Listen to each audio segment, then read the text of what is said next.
محمد صلى الله عليه وسلم الصادق الوعد الأمين وعلى آله وأصحابه أجمعين رب اشرح لي صدري ويسر لي أمري واحلل عقدة من لساني يفقه قولي اللهم علمنا ما ينفعنا وانفعنا بما علمتنا warzuqna ilman wa amalan maqbulan ya arhamar rahimin.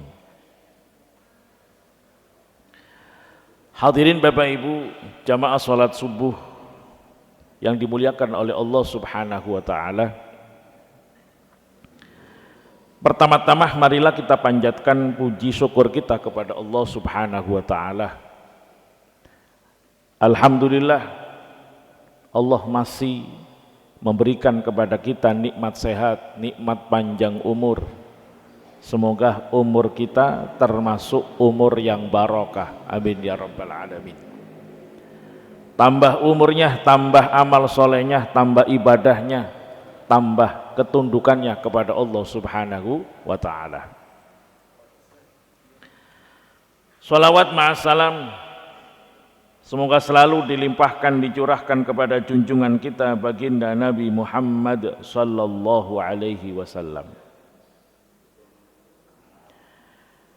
Bapak Ibu hadirin wal hadirat yang dimuliakan oleh Allah Subhanahu wa taala. Kita umatnya Nabi Muhammad sallallahu alaihi wasallam rata-rata umurnya itu antara 60 sampai 70 rata-rata. Itu pernah disampaikan oleh baginda Rasulullah sallallahu alaihi wasallam, a'maru ummati ma baina sittina wa sab'in wa aqalluhum man yajuzu dzalik au kama qala. Umurnya umatku itu antara 60 sampai 70 dan sedikit yang melewati itu. Jadi alhamdulillah tetap ada orang-orang yang dipanjangkan oleh Allah umurnya sampai 70 panjang umur. Tapi itu gak banyak. Mayoritas 60 sampai 70.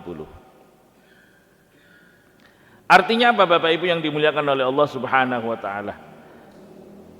Kesempatan ibadah untuk kita itu tidak lama sebenarnya. Kalau umat-umat terdahulu, kita ambil contoh Nabi Nuh alaihissalam dan tentunya umatnya. Nabi Nuh alaihissalam di dalam Al-Quran diceritakan bahwa beliau berdakwah kepada umatnya saja itu sekitar 950 tahun. Berarti umurnya panjang, ratusan tahun. Nah kalau umat Nabi Muhammad SAW, Nabi kita SAW 63 sudah wafat. Dan rata-rata umatnya begitu. Apa yang kita ambil pelajaran bahwa kesempatan ibadah untuk kita itu tidak lama. Maka jangan sampai kita itu mensia-siakan kesempatan ibadah. Bahkan Rasul pernah menyinggung kita semua. Ni'matani mahbunun fihima katsirun minan nas, as-sihhatu wal faragh. Ada dua nikmat yang justru membuat manusia rugi dan celaka. Harusnya dikasih nikmat untung, harusnya dikasih nikmat sukses, tapi malah sebaliknya rugi bahkan celaka. Nikmat apa itu? As-sihhatu wal faragh, nikmat sehat, nikmat kesempatan. Banyak manusia dikasih Allah nikmat sehat, malah kesehatannya digunakan untuk maksiat kepada Allah Subhanahu wa taala. Nauzubillahi min dzalik. Bahkan kalau kita baca satu firman Allah, ya ayyuhal insan ma gharraka bi rabbikal karim, wahai manusia, apa yang membuat kamu terperdaya sehingga maksiat kepada Allah? Ditanya kita oleh Allah, coba apa alasanmu maksiat sama aku itu, apa alasanmu? Allah ciptakan kita, Allah kasih rezeki kita, Allah ciptakan sempurna, tapi malah maksiat kepada Allah Subhanahu wa taala. Hadirin yang dimuliakan oleh Allah Subhanahu wa taala, maka kita sama-sama usia yang masih Allah berikan kepada kita ini jangan sampai tambah usianya, tambah maksiatnya, tapi kita berusaha tambah umurnya, tambah ibadahnya, tambah ketakwaannya kepada Allah Subhanahu wa taala. Kenapa saya singgung ini Bapak Ibu? Besok itu masuk 1 Dzulhijjah. 1 Dzulhijjah. Tanggal 1 sampai 10 Dzulhijjah itu bukan hari sembarangan. Hari super luar biasa. Luar biasa. Maka kalau 1 sampai 10 Dzulhijjah tidak kita gunakan ibadah, berat masalahnya itu. Berat. Ada seorang ulama besar, Al-Imam Ibnu Athaillah As-Sakandari. Beliau mengatakan begini, min alamati mautil qalb adamul khusni ala ma fataka minal muwafaqat wa tarkun nadami ala ma fa'altahu minaz zallat.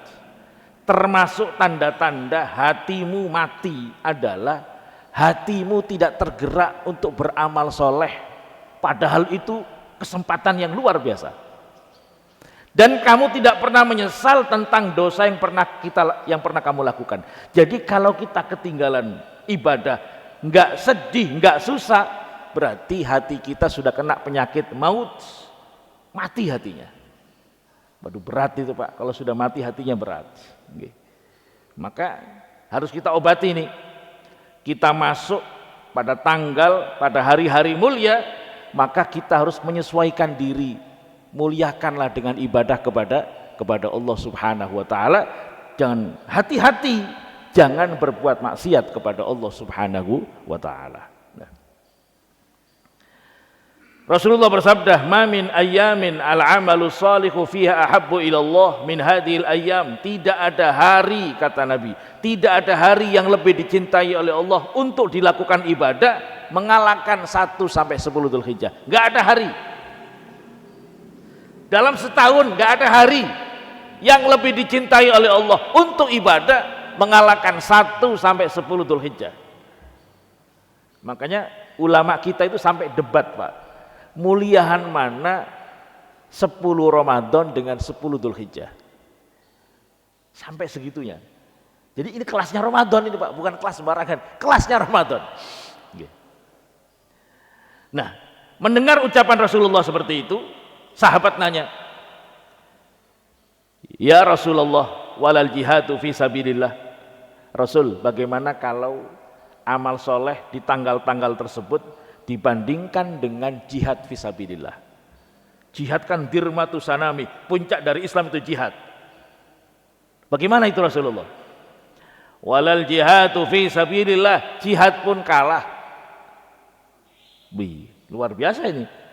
Illa rajulan kharaja bi nafsihi wa mali thumma lam yarji' min dzalika bi syai', kecuali kalau ada orang berjihad dengan jiwa raganya, dengan hartanya, lalu dia mati syahid. Itu sebanding. Masya Allah. Nah ini kan kesempatan dari Allah diberikan kepada umat-umat yang umurnya pendek-pendek ini. Supaya apa? Supaya amalnya luar biasa meskipun kesempatan hidupnya tidak lama. Dikasih amal soleh yang luar biasa. Nah, tinggal kita. Ini kesempatan dari Allah kita gunakan atau kita sia-siakan. Maka insya Allah besok hari Senin sudah masuk 1 Dzulhijjah. Sampai tanggal 10 luar biasa. Amal soleh apapun Bapak Ibu. Berarti nomor 1 adalah amal soleh yang sifatnya wajib. Melakukan sholat 5 waktu di hari-hari itu nggak sama dengan hari-hari biasa. Bapak Ibu mencari nafkah yang halal, mencari rezeki yang halal, niatnya melaksanakan perintah Allah, perintah Rasulullah, ngasih nafkah keluarganya tidak sama dengan hari-hari biasa. Berbuat baik kepada orang tuanya tidak sama dengan hari-hari biasa. Berarti juga begitu, berdosa juga sama, tidak sama dengan hari-hari biasa, lebih besar dosanya.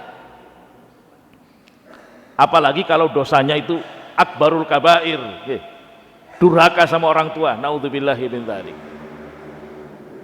Ada satu riwayat yang menyatakan fal ya'mal al-'aq ma syaa minal amal la yadkhulul jannah. Silakan berbuat baik. Orang-orang yang durhaka sama bapak ibunya sebanyak-banyaknya tidak bakal masuk surga. Saking besarnya kalau ada orang berdosa dengan bapak ibunya. Naudzubillahi min dzalik. Maka ini kesempatan taubat, Pak, kesempatan taubat tanggal 1 sampai 10 Dzulhijjah. Nah, itu hadisnya sahih, Pak.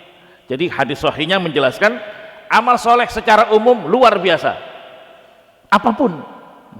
Nah, lalu ada hadis berikutnya disampaikan oleh Imam Ad-Dimyati. Ma min ayyamin a'dhamu 'indallah wala ahabbu ilallah al-'amalu fihinna min ayyamil 'ashr fa'aksiru fihinna minat tasbih wat tahlil wat tahmid wat takbir.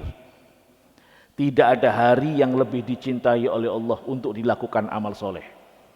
Tidak ada hari yang lebih agung di sisi Allah mengalahkan ayyamul 'ashr, 10 hari Dzulhijjah. Fa'aksiru fihinna minat tasbih, perbanyaklah membaca tasbih, perbanyak membaca tahmid, perbanyak membaca tahlil, perbanyak membaca takbir. Nah, itu.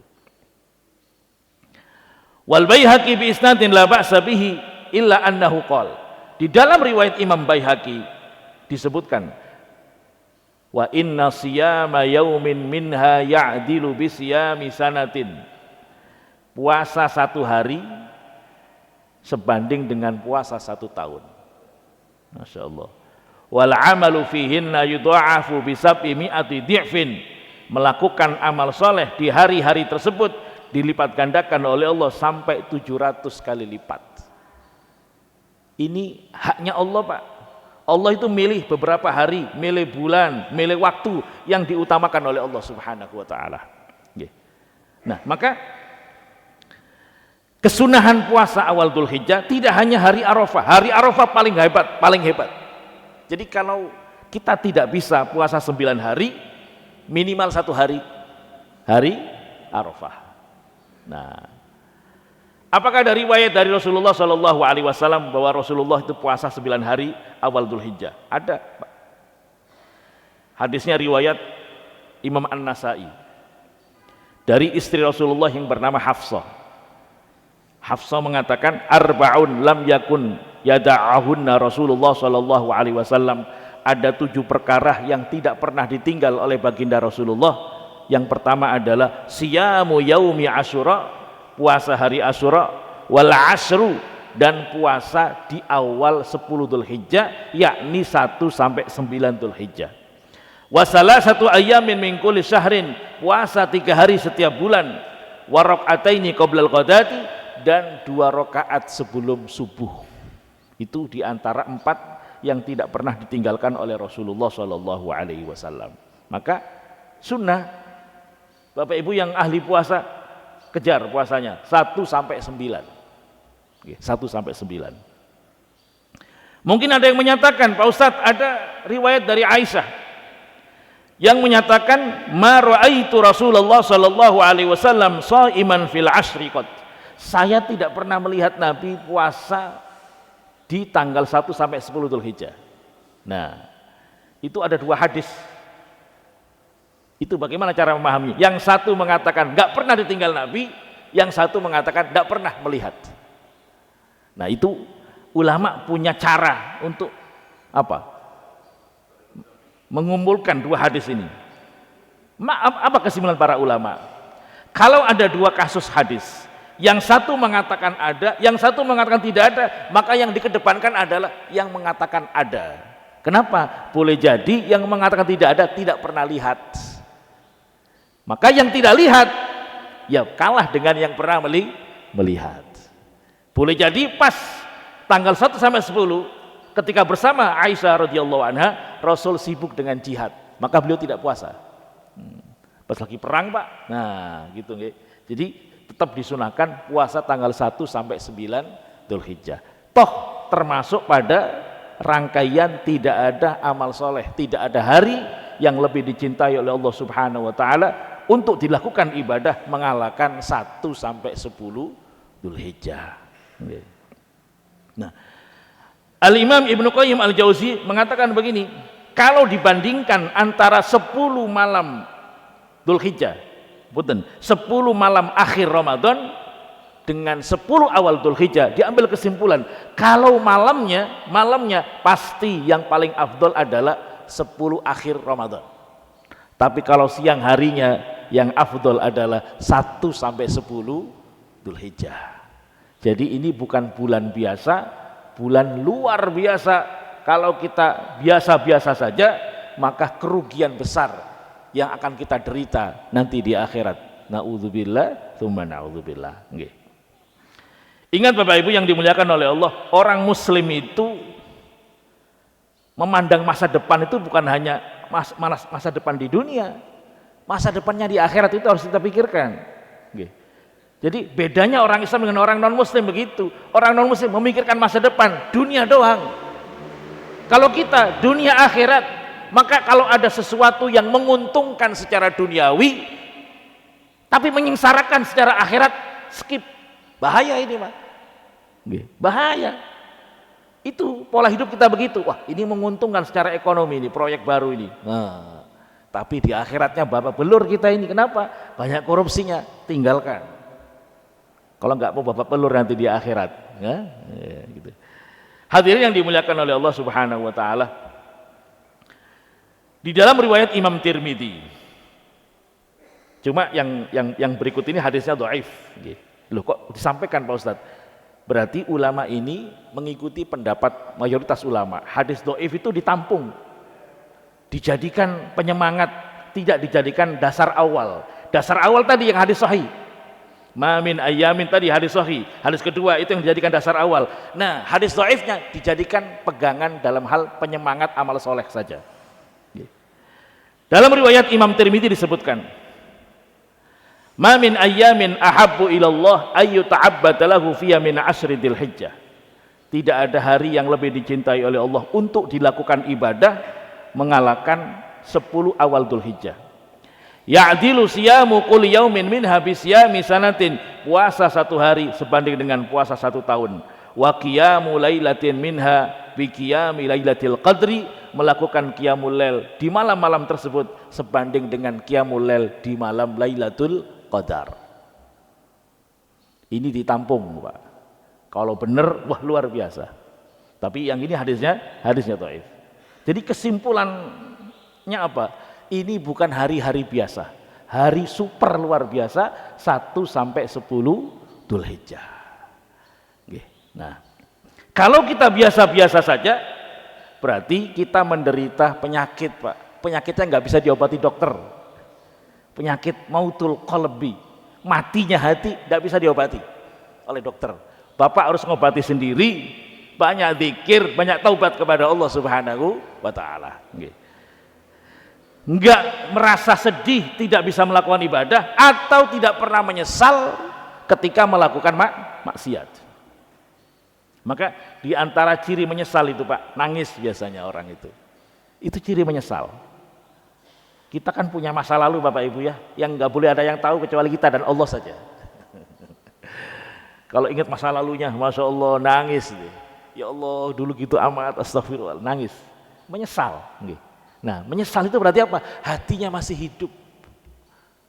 Dan semoga diampuni oleh Allah Subhanahu wa taala. Karena Allah itu menyapa kita manusia. Pertama kali Allah berikan ayatnya dalam Al-Qur'an. Kalau kita baca Al-Qur'an apa, Bu? Bismillahirrahmanirrahim.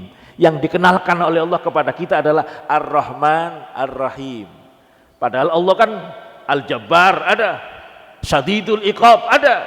Tapi pertama kali yang disampaikan apa? Ar-Rahmanur Rahim. Bismillahirrahmanirrahim. Ar-Rahman Ar-Rahim inilah yang paling kita harapkan. Semoga kesalahan kita, dosa-dosa kita semuanya dihapus oleh Allah Subhanahu wa taala. Tapi ingat, kalau dosa kepada manusia tidak bisa hanya istighfar saja, nangis saja nggak bisa, Pak. Harus minta maaf. Datang ke beliaunya, beliau masih hidup, datang. Pak Haji, mohon maaf, selama ini saya berkhianat sama Pak Haji, mohon dimaafkan. Iya, tak maafin, tapi duitnya balikin ya. Itu gaji yang sekian tahun itu kan kamu tidak masuk itu, balikin, baru tak maafkan. Ya balikin Pak, siap Pak Haji, saya cicil bayarnya, nggak begitu Pak. Kalau dosa sama manusia itu berat, sama Allah tinggal nyesel, tinggal istighfar, menyesal, berjanji nggak akan ngulangi, selesai. Tapi kalau dengan manusia harus diselesaikan. Kalau masalah harta, balikin. Pak Ustadz, beliaunya sudah meninggal dunia, bagaimana? Kan masih ada ahli warisnya, kasih ahli warisnya. Ayo, terus dikejar. Nah, kalau masalah harta mah gampang, dikasih ahli warisnya. Yang repot kalau kita menyakiti harga dirinya. Yang kita sakiti sudah meninggal dunia, bisa nggak kita minta maaf? Nggak bisa Pak, udah meninggal dia. Datang ke anaknya, kata anaknya, wih bukan urusan saya Pak, itu urusan abah saya almarhum. Saya tidak bisa mewakili. Kalau harta bisa diberikan ahli waris, tapi kalau menyakiti harga diri, merendahkan, dan itu nggak benar, subhanallah, wah itu berat urusannya di akhirat Pak. Maka hati-hati akhlak kita kepada sesama manusia. Nah kita ini kadang-kadang punya akhlak apa? Kalau di depan orangnya itu muji-muji, luar biasa, di belakang orangnya nusuk dari belakang, nginjek-nginjek. Kalau ada orangnya, Assalamualaikum Pak Haji, Waalaikum. Di belakang orangnya, itu dulu wajahin, itu sikap dulu wajahin. Orang yang punya dua wajah yang sangat dibenci oleh Rasulullah Shallallahu Alaihi Wasallam. Jadi mari kita benerin akhlak kita, mumpung di hari istimewa, di tanggal istimewa, tanggal 1 sampai 10 Dzulhijjah. Bapak Ibu yang dimuliakan oleh Allah Subhanahu wa taala.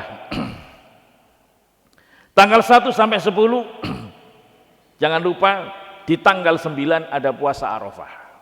Hari Arafah adalah hari yang paling mulia dalam setahun, hari Arafah. Hari paling mulia dalam setahun hari Arafah. Maka Nabi mensunahkan kita puasa Arafah secara khusus. Dan disebut oleh Rasulullah tukaffirus sanatal madiyah wal baqiyah. Puasa Arafah menghapus dosa setahun yang lalu dan setahun berikutnya.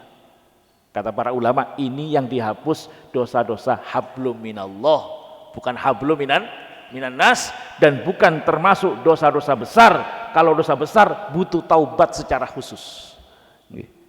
Jadi sekali lagi, bukan termasuk dosa hablum minan nas, hablum minallah, dan bukan termasuk dosa besar. Dosa besar harus taubat secara khusus. Nah, di tanggal 10-nya seperti yang kita ketahui bersama, kita disunahkan kurban. Disunahkan kurban. Nah, yang perlu kita koreksi dari pemahaman kita yang kadang-kadang kita salah paham. Kurban itu bukan sekali seumur hidup. Kurban itu setiap Idul Adha disunahkan. Sunnahnya sunnah muakkad. Bagi siapa? Bagi setiap orang muslim yang sudah baligh, yang berakal dan mampu. Setiap tahun disunahkan. Maka jangan bilang begini, Pak, yuk kurban tahun ini. Udah tahun kemarin. Lah tahun kemarin. Yang tahun ini kan belum. Oh iya. Bukan sekali seumur hidup ya? Bukan. Jadi dalam bahasa seorang ulama, syiarun dhahirun yambahi ayyuhafidhu 'alaiha. Kurban adalah syiar yang zahir yang bagi orang-orang yang mampu disunahkan selalu melaksanakannya. Sepanjang Rasulullah masih hidup, Rasul tidak pernah meninggalkan kurban. Dan memang dalam satu hadis disebutkan itu wajib bagi Rasulullah SAW dan sunnah bagi umatnya. Kecuali Imam Abu Hanifah mengatakan bahwa kurban hukumnya wajib. Imam Abu Hanifah, Imam Hanafi. Maka negara-negara yang mengikuti mazhab Hanafi kurbannya melimpah, Turki, India dan seterusnya. Karena bagi mereka wajib. Bagi kita sunnah muakkadah. Nah, dari situ kita paham kualitas kesunahannya itu tidak sembarangan. Karena sunnah muakkadah bahkan menurut sebagian ulama adalah wajib. Nah, Bapak Ibu yang dimuliakan oleh Allah Subhanahu wa taala. Yambahi an ta'lam anna al-udhiyata ibadah wa anna kullama qad yakunu laha min hikmatin wa faidah ya'ti ba'da faidatil khudu'i lil ma'na ta'abbudi alladhi fiha. Seluruh ibadah nih Hikmah paling tinggi dari seluruh ibadah kita adalah sami'na wa ata'na. Itu paling tinggi, Pak. Kita boleh cari hikmah-hikmah selanjutnya, itu nomor 2 dan seterusnya. Tapi seluruh ibadah nomor 1 sami'na wa ata'na. Ada ayat Quran mengharamkan babi. Kenapa haram babi itu? Sami'na wa ata'na. Allah itu selesai. Tapi kita boleh cari, apa ya kira-kira rahasia di balik itu? Cari, silakan. Ketemu nanti, Pak. Tapi nomor 1 adalah sami'na wa ata'na. Sehingga apa? Kalau kita belum mengerti hikmahnya, tunduk patuh sama Allah. Ada orang diharamkan babi, ngeyel. Oh, babi kan ada cacing pita. Tapi ingat, cacing pita itu bisa mati ketika direbus dengan derajat tertentu, itu mati. Loh, itu kan kamu baru ngerti. Setelah ribuan tahun diharamkan, baru ngerti sekarang. Nanti ribuan tahun lagi muncul lagi itu hikmahnya. Maka hikmah tertinggi adalah dari seluruh ibadah kita kepada Allah, sami'na wa ata'na. Kurban, apa hikmah nomor 1? Sami'na wa ata'na. Allah perintahkan, saya kerjakan. Nah, itu hikmah tertinggi, Pak. Hikmah tertinggi. Dan nanti akan muncul itu hikmah-hikmah, sehingga apa? Kita tambah kuat iman kita. Tapi kita untuk kuat iman tidak perlu butuh cari hikmahnya dulu. Lakukan dulu, nanti makin kuat imannya kepada Allah Subhanahu wa taala. Hadirin yang dimuliakan oleh Allah Subhanahu wa taala. Sekali lagi, yang disunahkan kurban adalah muslim, baligh, berakal, mampu. Setiap muslim sudah baligh, akalnya normal, mampu, ada uang, disunahkan sunnah muakkadah melakukan ibadah kurban. Dan kesunahan daripada kurban ini disebut oleh para ulama termasuk sunnah kifayah. Artinya apa? Bagi setiap keluarga disunnahkan ada yang kurban. Keluarganya Bapak Haji A, Bapak Haji B, minimal 1 kambing keluar. Sehingga apa? Sah kalau ada orang mengeluarkan 1 ekor kambing untuk beliau dan keluarganya. Sah. Itu minimal. Tapi kalau satu keluarga ngeluarin semua, nah lebih baik itu, Pak. Kita punya anggota keluarga, suami, istri, anak 3, 5. Ngeluarin 1 kambing, kurbannya Pak Haji Fulan dan keluarga, bagus. Tapi kalau ngeluarin semua, tambah bagus. Itu minimal ada 1 orang yang melaksanakan kurban, sehingga apa? Kesunahannya itu merembet kepada seluruh keluarga, keberkahannya mendapatkan seluruh barokah kurban. Nah, itu. 1 keluarga nyembelih kambing bagus, nyembelih sapi bagus, nyembelih onta lebih bagus, gitu. Onta lah ke Pak Ustadz Islah, sapi. Ini Pak Haji Fulan dengan keluarganya ngeluarin apa? Ngeluarin sapi. Alhamdulillah. Nah, kita ini kadang-kadang terlalu rumit. Pak Haji Fulan enak baik 1 kambing sekeluarga, wis lah, tinggal nyembelih aja ribut. Itu namanya apa? Sunnah kifayah, sunnah kifayah. Nah, yang tidak boleh itu saya dengan Ustadz Yayat patungan. Ustadz Yayat ada kambing tuh 4 juta, patungan yuk 2 juta. Nah, enggak sah itu. Enggak sah itu. Kalau kambingnya 1 orang yang ngeluarin, jangan saya dengan Pak Haji Yayat, enggak boleh itu. Tapi kalau gini boleh. Diakali Pak Haji Yayat ya. Ustadz ada kambing 4 juta tuh. Pak Ustadz saya kasih 2 juta ya. Tambahin 2 juta, nanti Pak Ustadz kurban. Nah, kurbannya saya, Pak. Nah, Pak Haji Yayat itu sedekah pada saya untuk beribadah. Nah, itu. Beliau dapat pahala sedekah membantu orang beramal soleh, saya dapat pahala apa? Dapat pahala kurban. Nah, gitu. Misalkan 1 sekolah patungan untuk syiar kurban. 1 sekolah kan ratusan itu orang ya. Misalkan 300 orang. Beli sapi, disembelih, sah. Tapi sah sedekah, bukan sah kurban. Sah sedekah, bukan sah kurban. Tapi kalau begini, anak-anak dikondisikan, anak-anak kita akan menyemarakkan kurban, masing-masing diminta sedekah 100.000. Setelah dapat kambing 10, anak-anak ini kambing kita dharma baktikan untuk guru-guru kita yang berjasa. Sapi pertama untuk Ustadz A, B, C, D sampai 7. Sapi kedua A, B, C, D. Wah, itu Ustadz sing pinter kon. Jadi apa? Muridnya dapat pahala sedekah, membantu guru-gurunya beramal soleh. Semuanya ada pahalanya di akhirat. Sementara gurunya mendapatkan pahala kurban. Nah, begitu caranya. Tapi kalau langsung saja, ya sah. Itu sah syiar dan sedekah di hari kurban. Nah, itu. Dan ibunya nggak usah protes. Wih, enak baik kan Ustadz, namanya juga ngajarin, Pak. Anak itu diajarin dermawan. Ini bukan gurunya minterin, bukan. Gurunya mengajarkan semangat untuk ibadah dan mengajarkan tata cara kurban. Bapak Ibu yang dimuliakan oleh Allah Subhanahu wa taala. Wala tasihul udhiyatu illa ain takuna min ibilin aw baqarin aw ghanamin wa minhul ma'iz. Tidak sah kurban kecuali dari hewan-hewan tertentu, onta, sapi dan seluruh jenisnya termasuk kerbau. Aw ghanam atau kambing. Wa minhul ma'iz termasuk kambing. Ma'iz itu kambing Jawa kalau dalam bahasa kita nggih. Nah, tidak boleh yang lain. Kurban bebek yang nggak sah, kurban ayam nggak sah. Namanya ibadah itu pasti ada ujiannya. Ini menurut Allah begini kerjakan. Jangan diakal-akalin. Maka tidak sah juga. Ada orang berpikir yang penting kan sedekah. Beli aja daging di pasar, beres. Nggak bisa, Pak. Itu nggak ada unsur taatnya kepada Allah. Allah perintah sembelih. Nah, jadi ada makna ubudiyah kepada Allah, ada makna berbagi kepada umat secara umum. Hadirin yang dimuliakan oleh Allah Subhanahu wa taala, surutuha. Awas, jangan sampai salah. Memilih usia kambingnya juga harus benar. Wasartul baqari wal ma'iz ayyakuna qatta'ana fi tsalisah. Kalau kurbannya itu sapi, kerbau, harus sudah usia 2 tahun lengkap.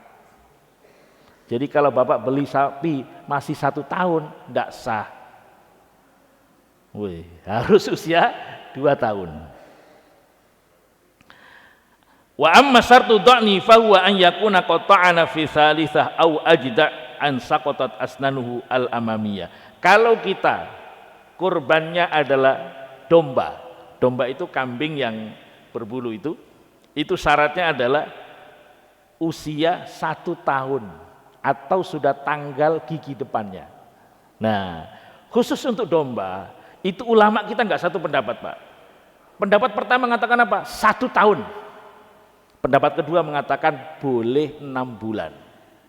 Nah, jadi bagaimana sikap kita? Cari yang 1 tahun. Kalau ada, kalau nggak ada, ya nggak apa-apa. 6 bulan. Tapi jangan kurang dari 6 bulan. Pasti nggak sah itu. Masih 4 bulan dikorbankan. Cilik amat kini ya kambing. Usia berapa ini? 5 bulan Pak Ustadz. Ya nggak sah ini, Pak. Ya sah, kita sembelih ya. Tapi ini sodako, bukan korban. Kenapa Pak Haji nggak sah? Usianya belum. Ribet amat, ini ibadah Kang, ada aturannya, nggak sembarangan. Bukan ribet, ibadah itu adalah ketundukan, kepatuhan kepada Allah Subhanahu wa taala. Nah, adapun kalau kita kurban ma'iz itu kalau kita bahasa Indonesia kan kambing bukan domba, jenis kambing Jawa niku nggih. Itu menurut pendapat pertama harus 2 tahun. Tapi menurut pendapat yang kedua boleh 1 tahun. Itu kalau kambing Jawa. Nah, hadirin yang dimuliakan oleh Allah Subhanahu wa taala. Waktunya juga harus benar. Kapan kita boleh nyembelih kurban itu? Sudah mengerti insya Allah. Tapi kadang-kadang awas, begini Pak. Kita sah nyembelih kurban itu kalau sudah selesai sholat Idul Adha. Artinya apa? Kalau kita beli kambing di peternak, lalu pengen mereka yang nyembelih, karena kitanya sibuk, ternyata peternak sapinya proyeknya banyak hari itu. Ada sekitar 10 sapi yang harus disembelih. Terlalu semangat, ba'da subuh langsung disembelih. Nggak sah itu Pak. Oh, makanya hati-hati kalau nyembelih di peternak dipastikan. Mohon maaf Pak, disembelih jam berapa? Kita semangat Pak Haji. Pagi-pagi jam 6 langsung kita sembelih. Hah? Jam 6 disembelih? Nggak sah itu Pak. Apa dalilnya? Begini dalilnya. Rasulullah bersabda dalam hadis Muslim, "Awwalu ma nabda'u bihi yaumana hadza nusalli tsumma narji' fananhar." Hari ini yang kita lakukan adalah pertama salat Idul Adha, kemudian kita pulang ke rumah, kemudian kita nyembelih. Dzalika faqad asaba sunnatana. Itulah yang melakukan telah sesuai dengan sunnahku. Wa man dabaha qabla dzalik fa innama huwa lahmun qaddamahu li ahlihi laisa minan nusuki fi syai'. Barang siapa yang menyembelih sebelum itu adalah daging sedekah yang dibagi-bagikan kepada keluarganya, bukan termasuk sunnah kurban. Nah, jadi nyembelihnya waktunya salah saja meleset, bukan kurban itu. Jadi jangan buru-buru, sembelihlah setelah selesai sholat Idul Adha. Maka kalau kita kurban, kita ngelihat itu yang afdol. Bahkan yang afdol kita nyembelih sendiri Pak, yang afdol itu. Tapi kalau kita nggak bisa nyembelih sendiri, minimal kita hadir ketika penyembelihan. Itu dalam satu riwayat disebutkan Nabi manggil putrinya Siti Fatimah. Fatimah dipanggil, Fatimah isyhadi udhiyataki, Fatimah hadir, saksikan kurbanmu. Karena sesungguhnya setiap darah yang menetes adalah ampunan dari Allah Subhanahu wa taala. Nah, itu. Sehingga waktunya tidak boleh salah. Selesai sholat Idul Adha dan berakhir tanggal 13 sebelum maghrib. Sebelum maghrib. Nah, dalam momentum Idul Adha ada sunnah takbir. Nah, takbir ada dua Pak. Ada takbir muqayyad, ada takbir mutlak. Takbir mutlak adalah, takbir muqayyad adalah takbir yang mengiringi sholat 5 waktu. Maka kita disunahkan takbiran ini khusus ba'da sholat, yaitu sejak hari Arafah ba'da subuh. Jadi kalau kita sholat fardu ba'da subuh, kita disunahkan takbir, Allahu Akbar dan seterusnya. Nanti habis zuhur begitu, habis asar terus sampai kapan? Sampai asar tanggal 13 Dzulhijjah. Nah, kalau takbir mutlak, takbir yang kapanpun dimanapun, itu kalau mazhab Syafi'i dimulai ba'da maghrib malam Idul Adha. Nah, kalau rame-ramenya itu ba'da maghrib. Berakhir kapan? Berakhir ketika sudah pelaksanaan sholat Idul Adha. Tapi kalau takbir muqayyad, setiap selesai sholat dimulai dari hari Arafah ba'da subuh, berakhir ba'da asar tanggal 13 Dzulhijjah. Ada juga mazhab yang mengatakan sunnah sejak tanggal 1 banyak takbir, tapi jangan di masjid, biasa saja di rumah masing-masing. Bapak Ibu yang dimuliakan oleh Allah Subhanahu wa taala, sekarang kita membahas masalah fikih lagi. Dagingnya dikemanakan dagingnya itu? Nah, disebutkan di sini, idza kanat al-udhiyatu wajibatan bi an kanat manduratan au muayyanatan ala ma awdahna lam yajuz alil mudahhi wala li ahadin min ahli alladziina tajibu alaihim nafaqatuhum al aklu minha. Kalau kurbannya wajib itu ada dua hal. Kurban menjadi wajib, pertama kita nazar. Kalau saya diangkat jadi menteri, saya kurban. Nah, wajib nazar. Yang kedua apa? Muayyanah. Muayyanah itu apa Pak? Kita punya kambing misalkan 10 ekor. Lalu kita tunjuk salah satunya. Nih, ini kambing yang warna coklat ini kurban saya nanti. Nah, kalau sudah kita tunjuk seperti itu, kurban itu menjadi wajib, bukan sunnah lagi bagi kita. Kenapa? Karena kita sudah ta'yin, sudah menunjuk langsung salah satu hewan kita untuk menjadi kurban. Ini kurban saya nanti, maka menjadi wajib. Awas, jangan main tunjuk saja itu. Nah, punya kambing itu 5, ini yang hitam kurban, harus dijadikan kurban, nggak boleh dijual, wajib. Tapi kalau kurban orang lain, wah beda. Sapinya orang lain, ini kurban saya. Oh, punya orang lain, wah beda. Ini sapi kita, kita tunjuk ini kurban, maka harus menjadi kurban. Nah, kalau kurbannya wajib, kita yang kurban dan seluruh keluarga intinya tidak boleh makan dagingnya, harus semuanya sedekah. Itu kalau kurbannya wajib. Nah, kalau kurbannya sunnah,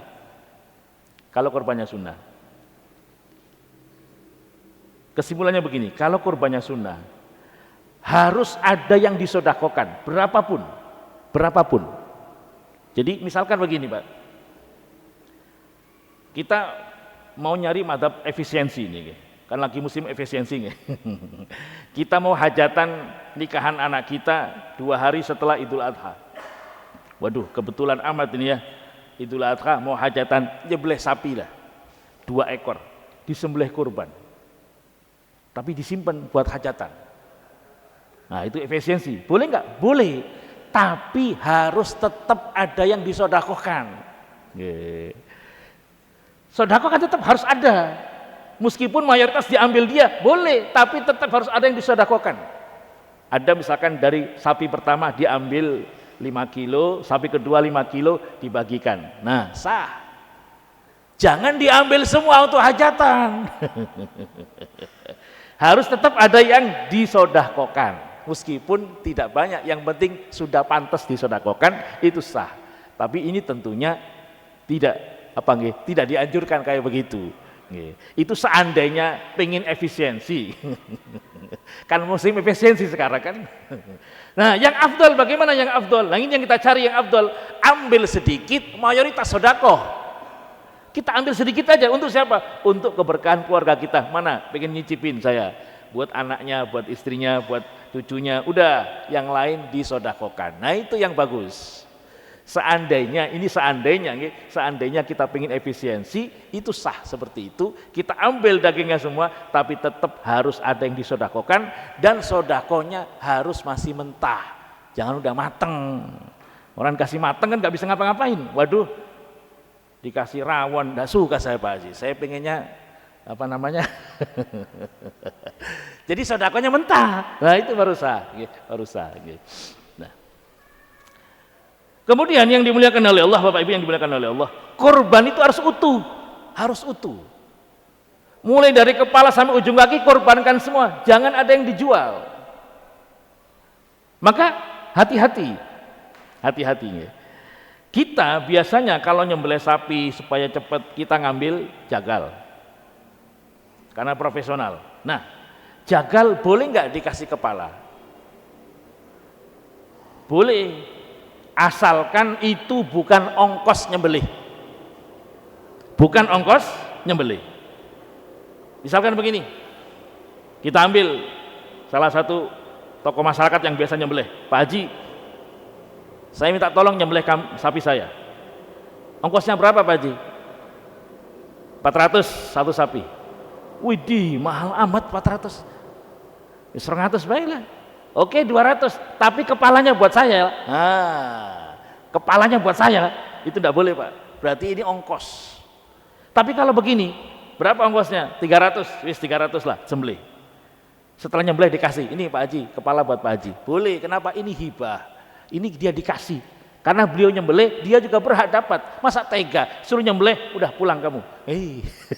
Kan pasti dibawain daging apa? Ini bukan ongkos dari kerjanya, ini adalah murni dikasih, karena dia juga muslim, bahkan mungkin dia fakir, dia berhak mendapatkan kurban.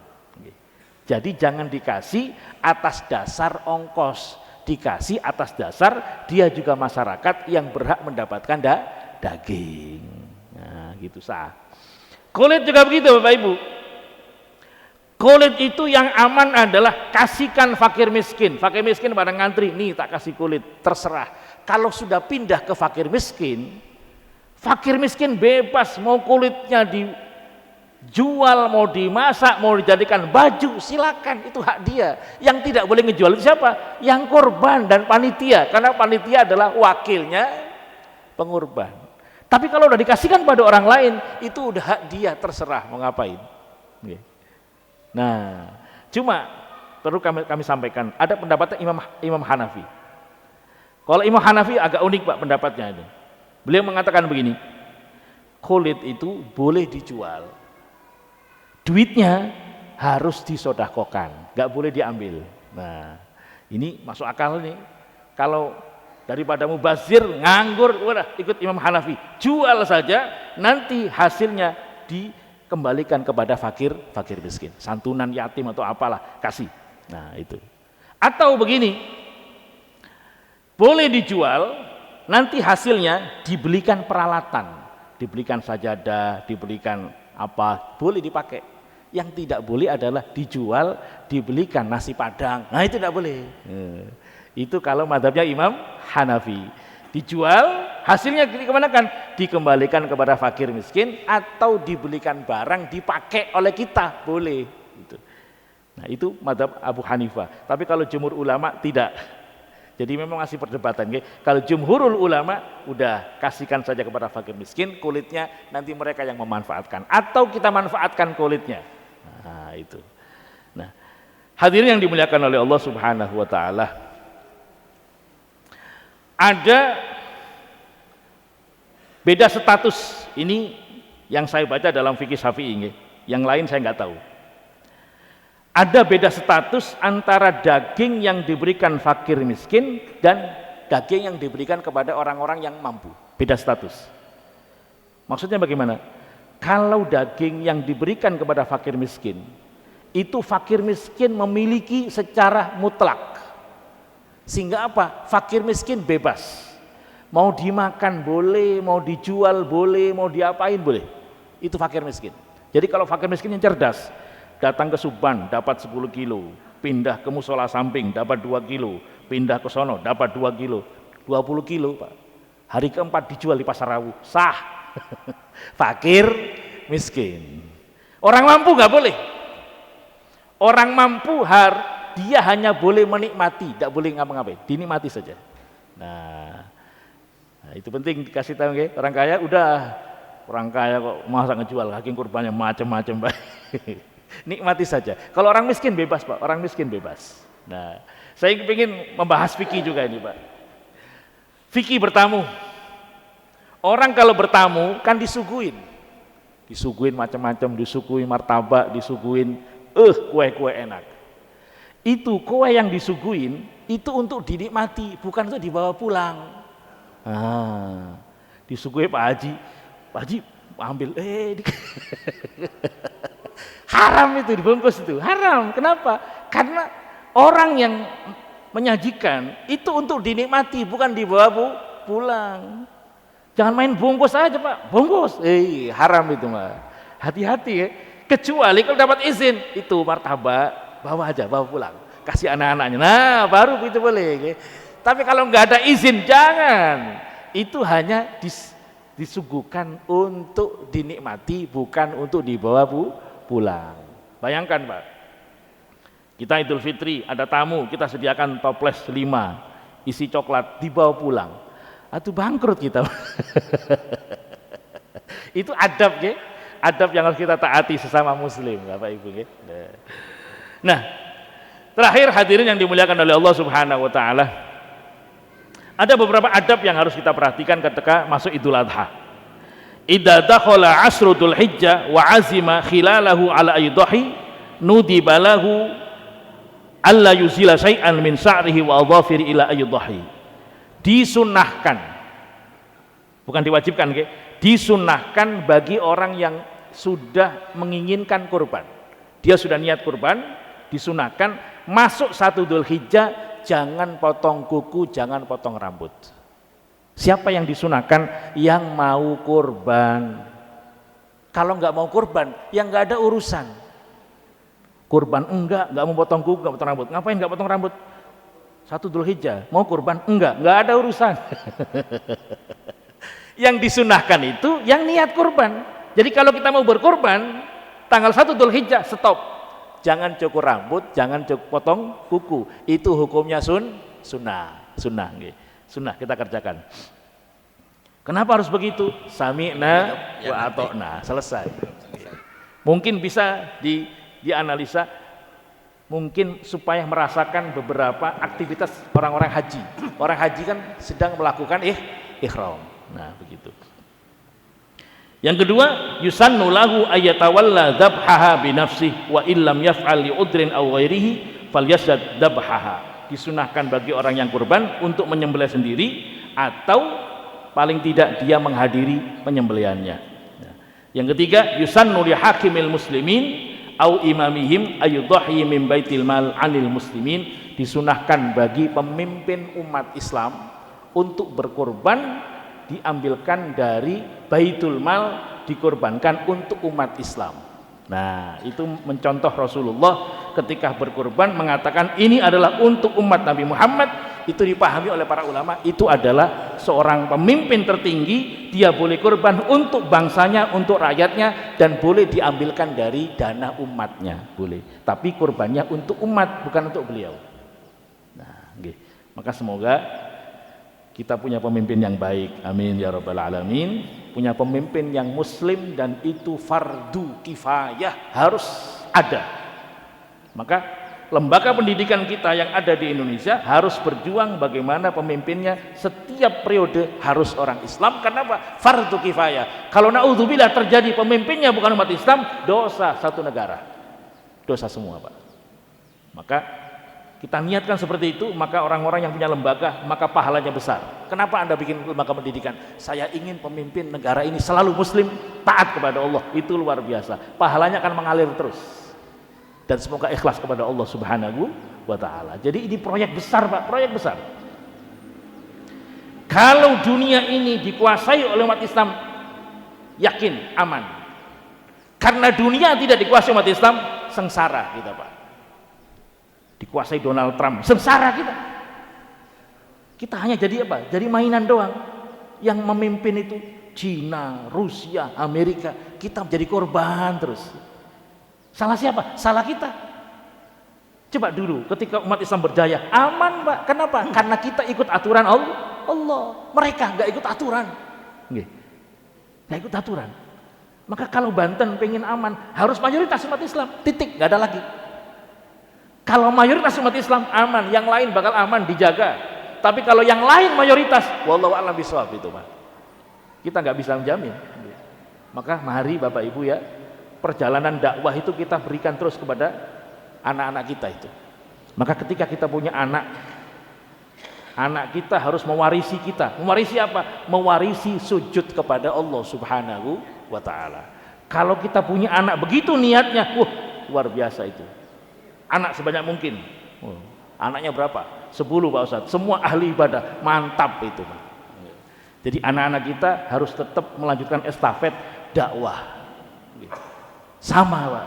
Seluruh aktivitas dakwah kita harus kita pikirkan, nanti yang melanjutkan siapa ya? Nah, anak kita didik supaya terus berjuang untuk agama kita. Amin ya rabbal alamin. Bapak Ibu yang dimuliakan oleh Allah, mungkin itu yang bisa saya sampaikan. Kurang lebihnya mohon maaf. Intinya adalah besok 1 Dzulhijjah bukan hari biasa. Mari bareng-bareng meningkatkan ibadah kepada Allah. Belum tentu Dzulhijjah tahun depan masih ketemu, belum tentu. Belum tentu. Bisa jadi ini akhir Dzulhijjah buat kita, dan semoga tidak. Semoga kita dipanjangkan umur oleh Allah Subhanahu wa taala. Kita pingin menjadi seorang yang terbaik. Siapa terbaik itu? Man tala umruhu wa hasuna amaluh. Orang yang panjang umur dan amalnya baik. Sehingga apa? Tiap detik dari umur dia adalah ibadah kepada Allah Subhanahu wa ta'ala. Kalau sudah begitu, orang itu sudah dirindukan oleh Allah. Dan nanti kalau dia sudah wafat, kembali kepada Allah, akan diberikan husnul khatimah. Amin ya rabbal alamin. Akhirul kalam. Wassalamualaikum warahmatullahi wabarakatuh. Pak Ustadz mau bertanya.